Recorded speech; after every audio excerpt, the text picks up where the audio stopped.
Hey everybody, it's Perrin from longtailuniversity.com. Most of you probably also know me from nichepursuits.com. I'm the SEO manager there, and I build and run and manage SEO-driven and keyword-driven sites for a living. So if you'd like to see some of my work, we have a whole bunch of case studies, and you can head over to Niche Pursuits and check them out. But I will be delivering Lesson 8 to you, which is how to write great content based on keywords. So here's the thing. Keywords won't rank on their own. To really rank well in the long term, your keywords need to be supported by great content. That said, it can be tough to figure out exactly what types of content you should be writing for a given keyword. So, here are some tips. The first thing to consider is, what do you really want your content to do? Well, we want content that does the following things. First, we want content that gets people engaged enough to stay on the page a while, because that's a quality signal to Google, and that will help that article rank better in the SERPs for whatever keywords it happens to be ranking for. We also want content that establishes authority and credibility, because indirectly, these are also quality signals to Google, plus they promote higher engagement. And of course, we want content that encourages people to click on things that make us money. So if we're running an AdSense site, we want content that encourages people to click on ads. Or if we're running an Amazon affiliate site, we want content that encourages people to click on those affiliate links. Or if we're running some other kind of site, maybe an e-commerce site, we want to write content that encourages people to take whatever action it is. Maybe it's making a sale, maybe it's buying a product. You get the idea. The bottom line is, we want content that shows Google people find our page useful.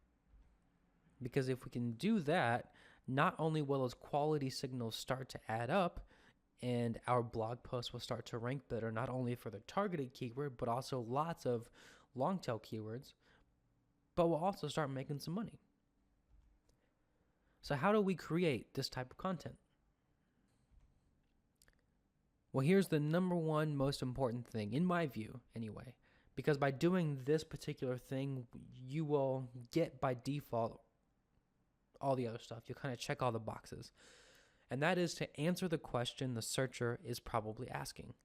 And in my view, this is by far the most important. And that's because if you don't answer the question quickly and thoroughly, you'll lose them. And that makes sense, right? Anybody who's typing a keyword into Google is looking for something really, really specific. We want to target those people and give them exactly what they're looking for quickly, so that they understand that we are delivering on that promise. And we want to do it thoroughly so that we can engage them enough to take an action. So here's an example. Let's look at the keyword best hunting knife, which is from one of our older case studies, Niche Site Project 1. Based on this keyword, what do you suppose the searcher wants? Well, obviously, he or she wants to see a whole bunch of hunting knives, right? He's looking for the best one. He's ready to buy, so he wants to see his options. He probably wants some information on the actual products, and that might be like specifications or, manufacturer info. He likely also wants some tips, some detailed recommendation, and other information, maybe in the form of a personal anecdote. He wants to hear from somebody who has used a couple knives in their day. So ultimately, he probably wants to know what choice you personally made when you were looking for the best hunting knife. So you're telling him about all these hunting knives. What would you buy? And then he wants to know where he can buy it. So that's the number one most important goal of any content targeting a keyword. Because if you actually do answer the question, if you do it quickly and thoroughly, readers will stay on your page longer, which is great. They're much more likely to convert, and it's a quality signal for Google. They're going to scroll down further, and they're going to click through your links, products, and buy buttons. And all of that stuff gives Google great engagement signals, and not only helps you to rank, but also helps you to make money because your readers are doing the things that you want them to do. And if you're really lucky, if you can target a keyword and give a reader exactly what they're looking for, They might even trust you enough to give you their email or become your Facebook fan or come back to your blog for more. And that's when you can really start racking up the revenue because you're building an audience, right? So that's what we want great content to do. How do we do it? Well, there's a couple different elements we need to consider. That's tone, formatting, style, and virality or social potential. Now, I have written in lots of different industries on lots of different platforms. So obviously I've been blogging for a really long time. Before that, I had published over 1,000 articles on the internet. I've also written communications for big Fortune 500 companies. And I have found that no matter what you are writing, and in particular, if you're talking about online writing for the web, there's only one tone that you should really default to unless it's a very extraordinary circumstance. But generally, there's one tone that will work for pretty much every site out there, and that's the tone of the friendly expert. Here's what that means. Obviously, you want to be an expert, but you also want to be friendly and conversational. You want to come across as extremely informed and very knowledgeable. And you also want to, and I think this is probably the most important of the 3 points here, you want to be invested in your readers actually getting their problem solved in the same way a friend would. And I honestly think this works no matter what you're writing about. I mean, I would rather read a plumbing blog that's giving me advice in like a friendly conversational way and really trying to help me solve my problem than a site doing that same thing except in a really dry, boring way. The friendly conversational way, in addition to actually being an expert and actually providing good info and actually helping your readers find what they need, tends to be the best formula I've found for really high engagement. And that works in basically every market, with the very possible exception of B2B markets. It does work in a lot of B2B markets, especially if you're talking to small business owners. But if you're moving into the more corporate sphere, there's a different kind of B2B language that you need to adopt, and only you can decide that. For the vast majority of us, especially people who are coming from nichepursuits.com, this tone of the friendly expert is probably, should be your default. So that's tone. Let's talk about style because they're a little bit different. The style of your site should have a couple key elements no matter what you're writing about. Firstly, it should be consistent. Your style must be consistent across your whole site. If your style is not consistent across your whole site, you tend to look sloppy and unorganized and unprofessional. Your style should also be consistent with your industry. So you should be using the same jargon your industry uses. You should be using the same types of design elements, the same content platforms, and the same content types. So if there's a lot of technical writing in your industry, you need to be publishing lots of technical writing type info. If there's lots of visual information, lots of infographics, or lots of like listicles or whatever it happens to be in your market, you need to be using that same type of stuff. And the reason is because it shows that you are a part of that market and you know what you're talking about. Lastly, for your style, you have to have A+ grammar and punctuation. There's absolutely no excuse for this, especially in 2015. People are smart. People read a lot. People see a lot of blogs. People are probably reading your competitors' blogs in addition to your blog. So you must look professional. So there's no excuse for this. If you don't know grammar, if you don't know punctuation, hire an editor or a proofreader to go through all of your stuff. And really the best way to put all of these together is to develop a house style.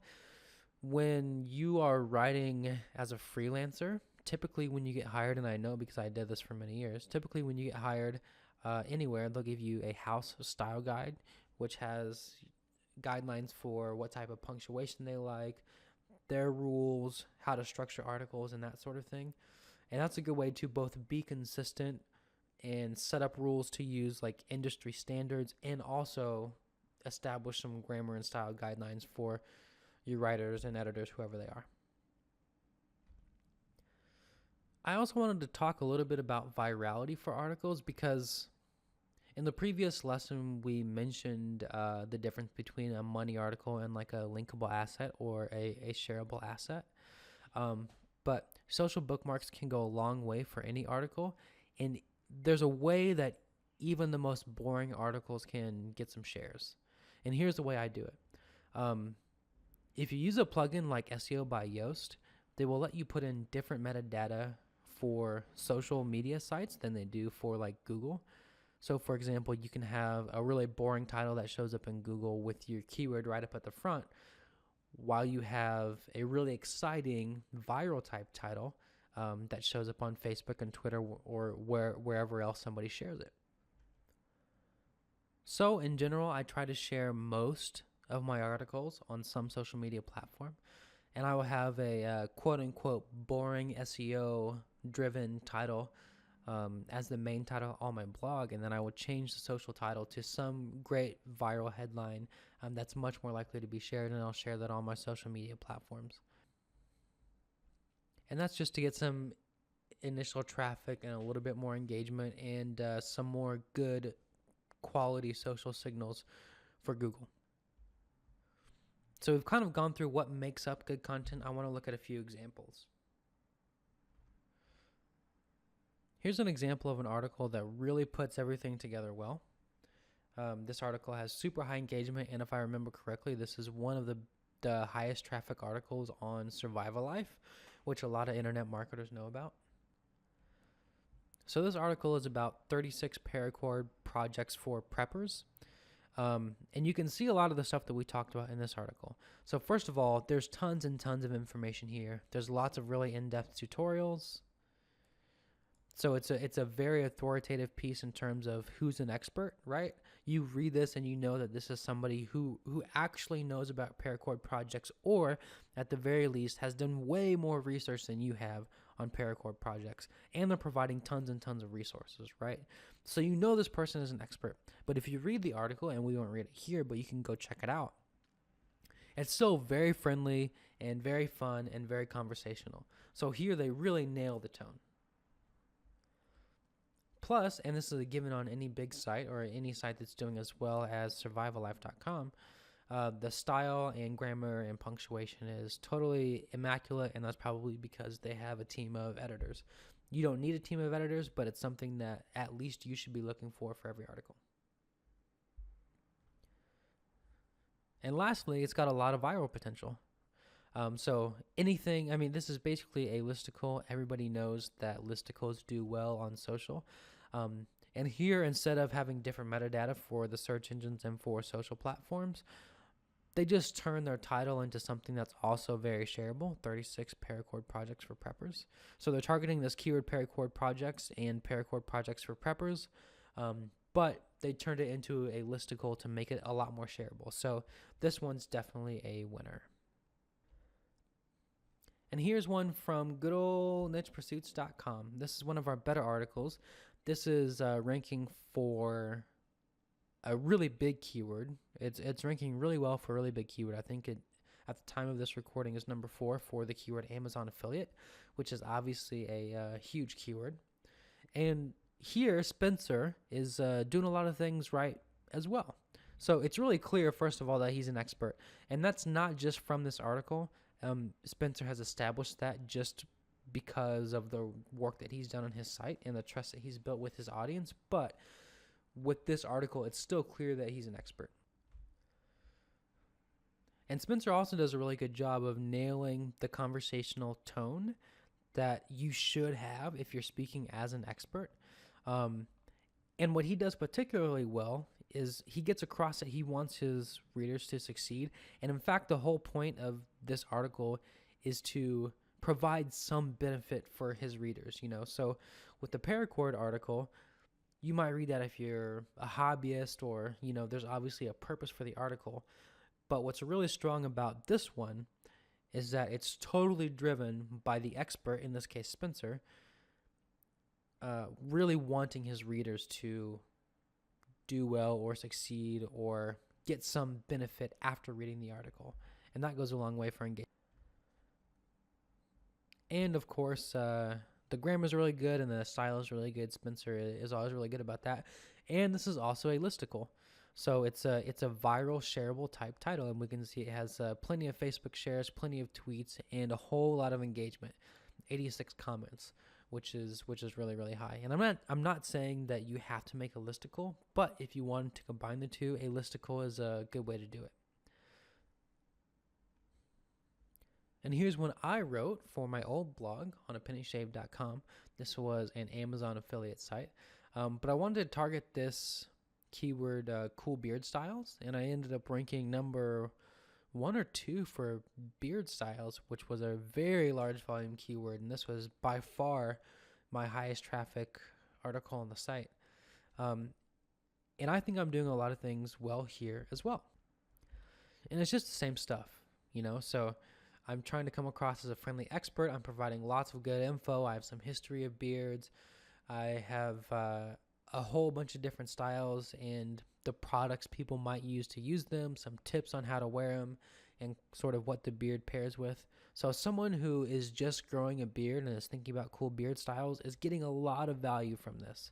And this did pretty well on social too. So it got, 34 Facebook likes, which was a lot for a pretty small site with a very small social audience. So this is doing really well.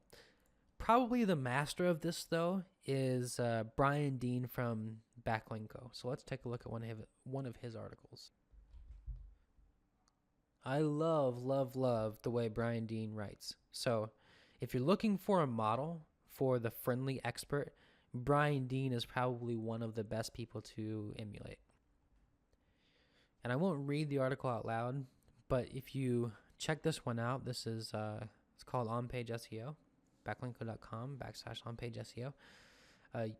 You can really get a feel for how friendly and conversational Brian is. At the same time, he is delivering extremely detailed information that he has as an expert that his audience need in a really comprehensive way. So this is a super good one to look at too. And I'm just going to throw the list of those examples up here again so you can maybe copy them down or type them in if you want to pause here. But honestly, the content for every site is going to be a little bit different. We talked about that in the last lesson. You just have to kind of stick with those points and make sure those elements work their way into your content, and then experiment to see which content really resonates with your audience. So let's talk now about how to actually get it and get it written if you're not going to write it yourself. Tips for hiring writers. I spent a long time hiring and managing writers in the various jobs that I've had, and especially with niche pursuits, and I've kind of landed on a few key tips that can help you get good people and keep them around. So the first one is to offer longer contracts. Writers love consistent money, especially freelance writers. Most of the time, these are folks that are jumping from gig to gig to gig, and they might have some pretty good revenue coming in, but they really don't know where the next check is coming from, even if they're doing pretty well. So if you can offer them consistent money, that is really good. And it doesn't mean your contracts have to be bigger. It just means they have to be longer, right? So longer is better. If I can do a 3-month contract with a writer, I really try to. And I've hired writers on contracts as long as a year, and it works out really, really well. And that has a lot of benefits. But the most important one is that they really start to learn what you want for your site. And so you only have to coach them up front, and you don't have to do that down the road. You only have to do it once, and after that, they can be really autonomous. And that's definitely by far the biggest benefit to offering longer contracts. Usually when I'm hiring writers, I'll give 3 or 5 writers a test article, and I'll hire the best one. This is something that John Haver writes about when he's hiring anybody, but I particularly like it for writers.